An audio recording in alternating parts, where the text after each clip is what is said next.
4 ಚೀಟಿ ಶಾಸಕರ ಹಸ್ತದಿಂದ ತೆಗೆದರು. ಅವ್ರು ಯಾವ ಹೆಸರು ಬರ್ತಾರಲ್ಲ ಅವ್ರು ಬಂದು ಈ ಹೆಲ್ಮೆಟ್ ಅನ್ನು ಒಯ್ಯಬೇಕು. ಮೊದಲನೇದಾಗಿ ಸಂತೋಷ್ ಕಾಗಿಹಾಳ್ ಬಂದು ಶಾಸಕರ ಕಡೆಯಿಂದ ಒಂದು ಹೆಲ್ಮೆಟ್ ಅನ್ನು ಒಯ್ಯಬೇಕು. ಅದೇ ರೀತಿ ಫಕೀರಪ್ಪ ಮುಕಾಸಿ ಅವರು ಕೂಡ ಬಂದ ಈ ಹೆಲ್ಮೆಟ್ ಅನ್ನು ಒಯ್ಯಬೇಕು. ಅದೇ ರೀತಿ ಸಿಕಂದರ್ ಸೈಯದ್ ಅವರು ಕೂಡ ಬಂದ ಇದನ್ನ ಒಯ್ಯಬೇಕು.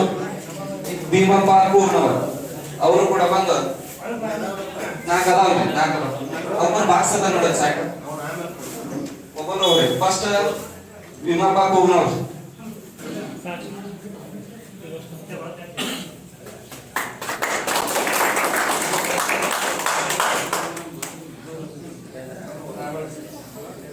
ಸಿಕಂದರ್ ಸೈಯದ್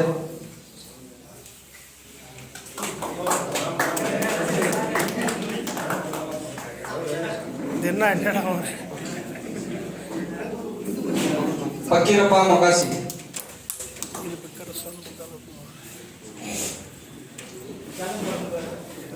ಇನ್ನೊಂದು ಸಂತೋಷ್ ಕಾಗಿಹಾಳ್